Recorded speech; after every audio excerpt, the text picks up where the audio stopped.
about the business part of it, because most people want to start a business and they believe, okay, in 6 months I'm rolling in cash and I've not just broken even. How long did it take you to even break even? And then how long did it take you to start making profits? What were the challenges along the way? What have you learned that you can share with people who are trying to go into design? Breaking even.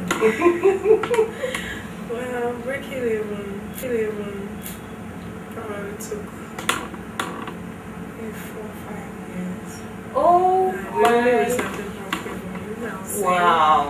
Yes, so it's not that easy to break even and to start recording profits. You have to keep your eyes on the ball. It's key for you to identify your goals. What are your goals in fashion? And you also need to tell yourself, what's my exit strategy?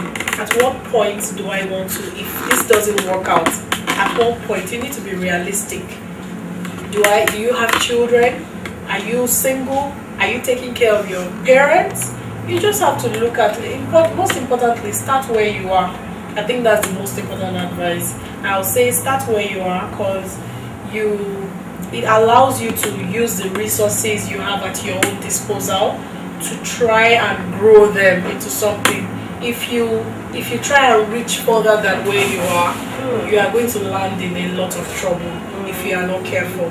So that being said, going back to the issue of breaking even, profits and all that, I don't think anyone should expect profits if you are doing it properly, doing your job.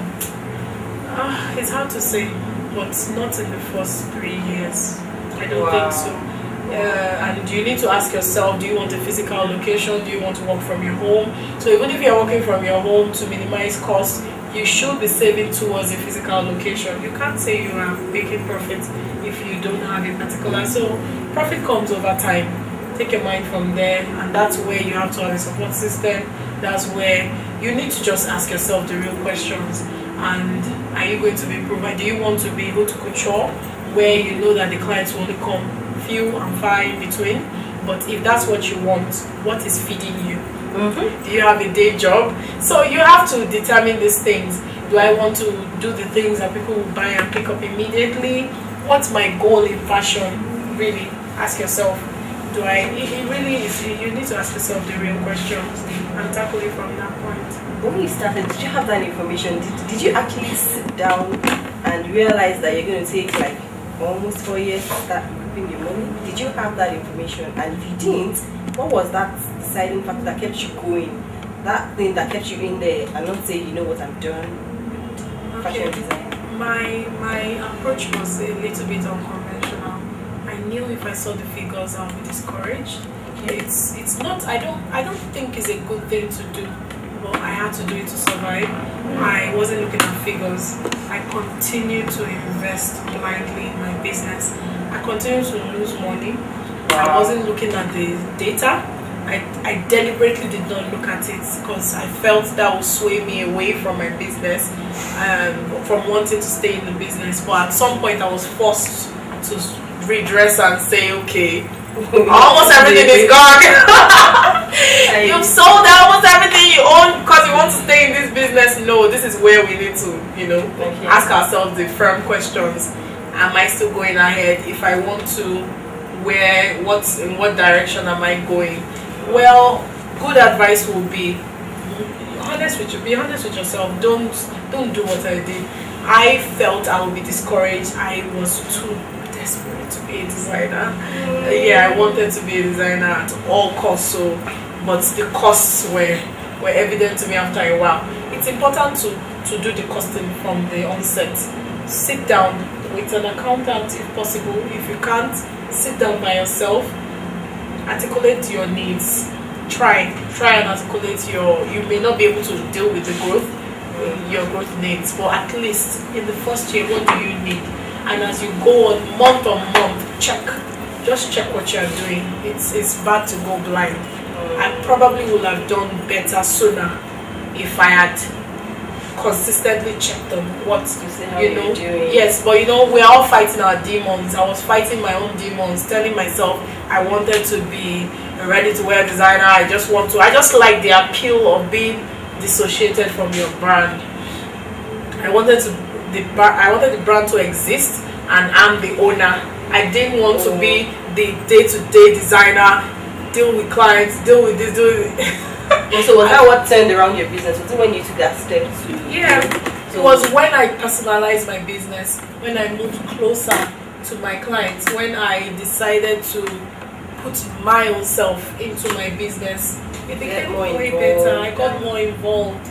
I did almost everything myself, and it got better. And that way I was able to identify who I was. I was able to find out who Tosho Woods, the brand. I had a brand identity. I was able to create a brand identity. I wasn't leaving it up to other people to tell them do this and then they mess it up and I'm not happy. But I then put myself into the brand. I made a conscious effort to do that. Now I can now take the formula. This was how I put myself into the brand. I can now take that, give it to 3-4 people. You do this type. So I was running away from knowing who I didn't want to connect to the brand. I was afraid that I would micromanage.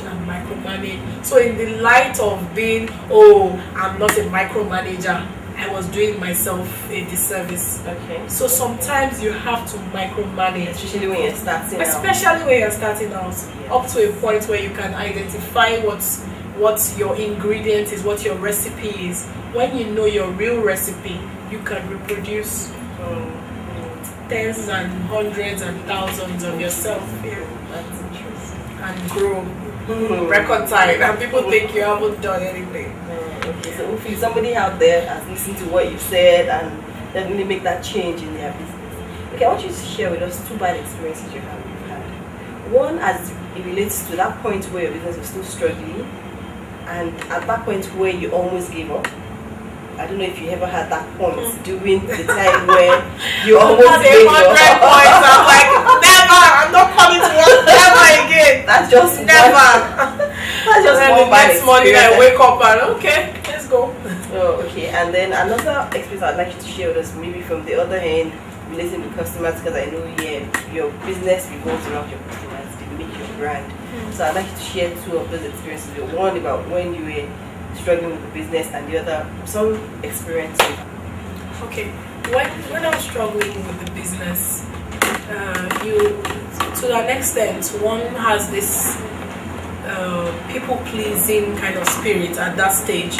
You just want to be a yes woman, and you are saying yes to everything they want, even when you know that some of these things maybe they are not. Impossible is not a good word to say. I used to have that mindset that everything is possible.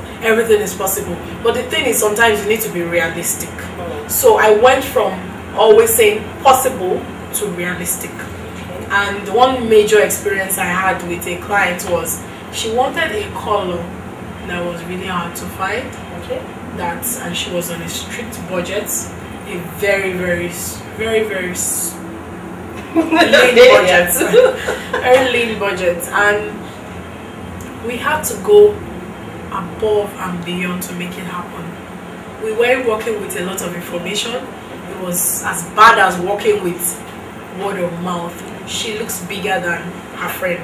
Okay, so let's size her smaller. She's taller than her, but you don't want to lose that opportunity. Not because you want that money, but you want that profile. You want that how do you put it? You want that profile really. You want the pictures. You want to have a catalog of your work. Okay. So you really don't care if you are making a loss or not, but you believe that catalog is going to bring more people to come in. So for that particular person, it was for as many people. You just want to have a portfolio of your work. Okay. So in building that portfolio, I wasn't ready to let any client go. Okay. No matter what shit you give me, I will take it. I will take it to every point. But that particular experience, this lady wanted the color as far back as that time. That was about 5 years ago. Okay. The color blush pink was really was near impossible, very rare. In fact, I moved mountains. But in all this, I wasn't communicating with my client. So she's not getting the feedback of how hard this was for me, and she's just going to think it was a piece of cake. And you know, at this time I was even pregnant, dealing with those issues at the same time as dealing with your first trimester issues. I was still saying, okay, I must try dealing with wrong measurements or incomplete data, and you're still trying to do the work. Okay. Unfortunately, some things went wrong, as expected in this kind of order. You're working with little or not much information, not much money, so you are trimming everything down. The fabric must be enough. If it's not enough, there's a problem. So there were a few issues, and the bride was upset. At this point, I learned a very important lesson. Which was? No matter how much a client has paid, they want excellence. And excellence has nothing to do with money. Has nothing to do with the amount. You have to deliver an excellent job, no matter how much you're going. So if you have agreed to take a couple, you better do exactly what you must honor that contract. It has nothing to do. It wasn't really about money for me to have had those issues too, but I should have been more open. My line of communication should have been better. I should have let her know at a point where I was struggling with this order, I can't do this. I should have learned to say no. No, the fittings, some of the fittings were not. They didn't even show up for fittings.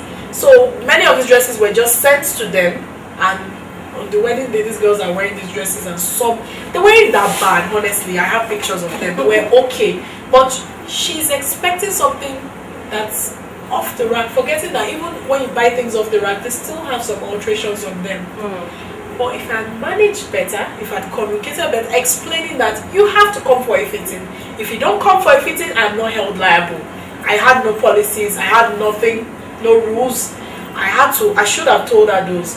When I came across, I should have asked her to change the color if the color was a problem. Apparently, all other vendors complained except me. And she didn't get back to me saying, how are you doing?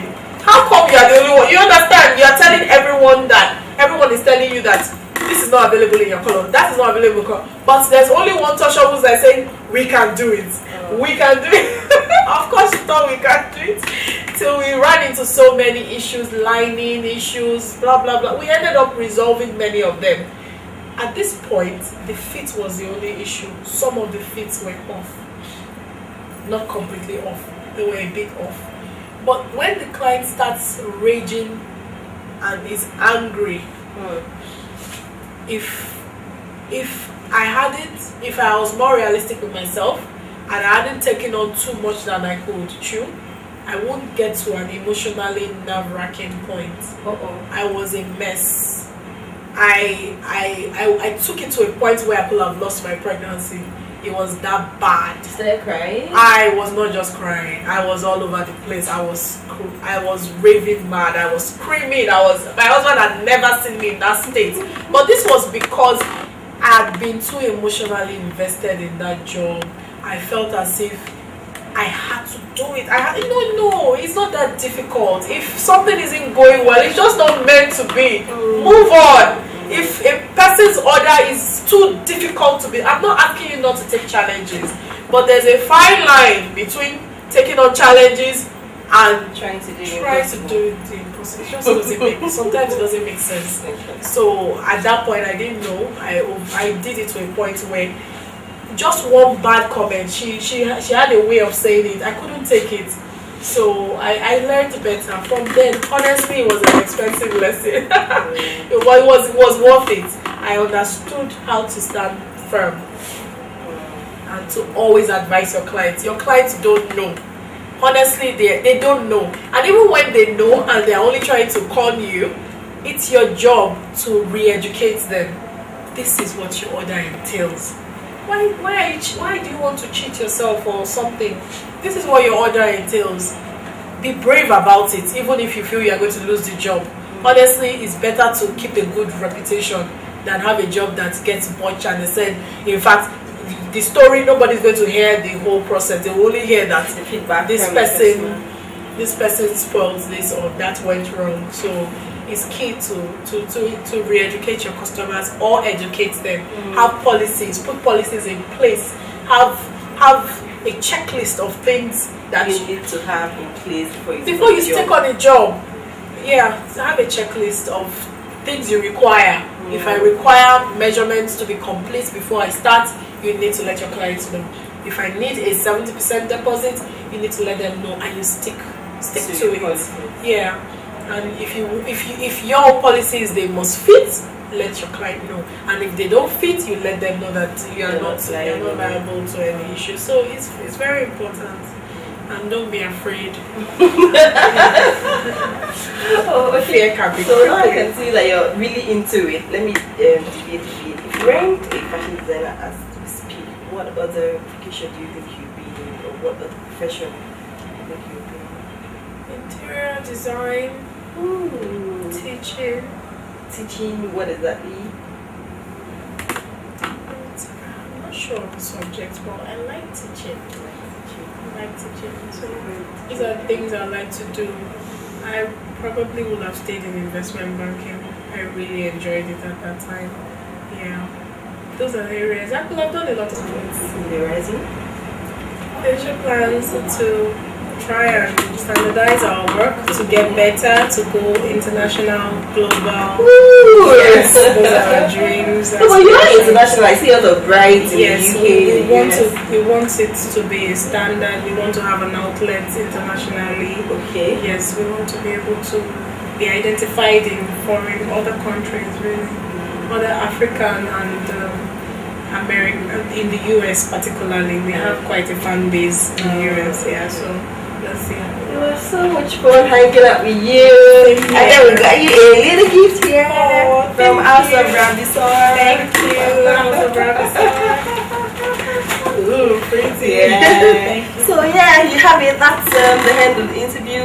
I'm sure you've gotten a lot of things to learn. You won't probably go down the exact things you went through if you're trying to start a business. So just watch out.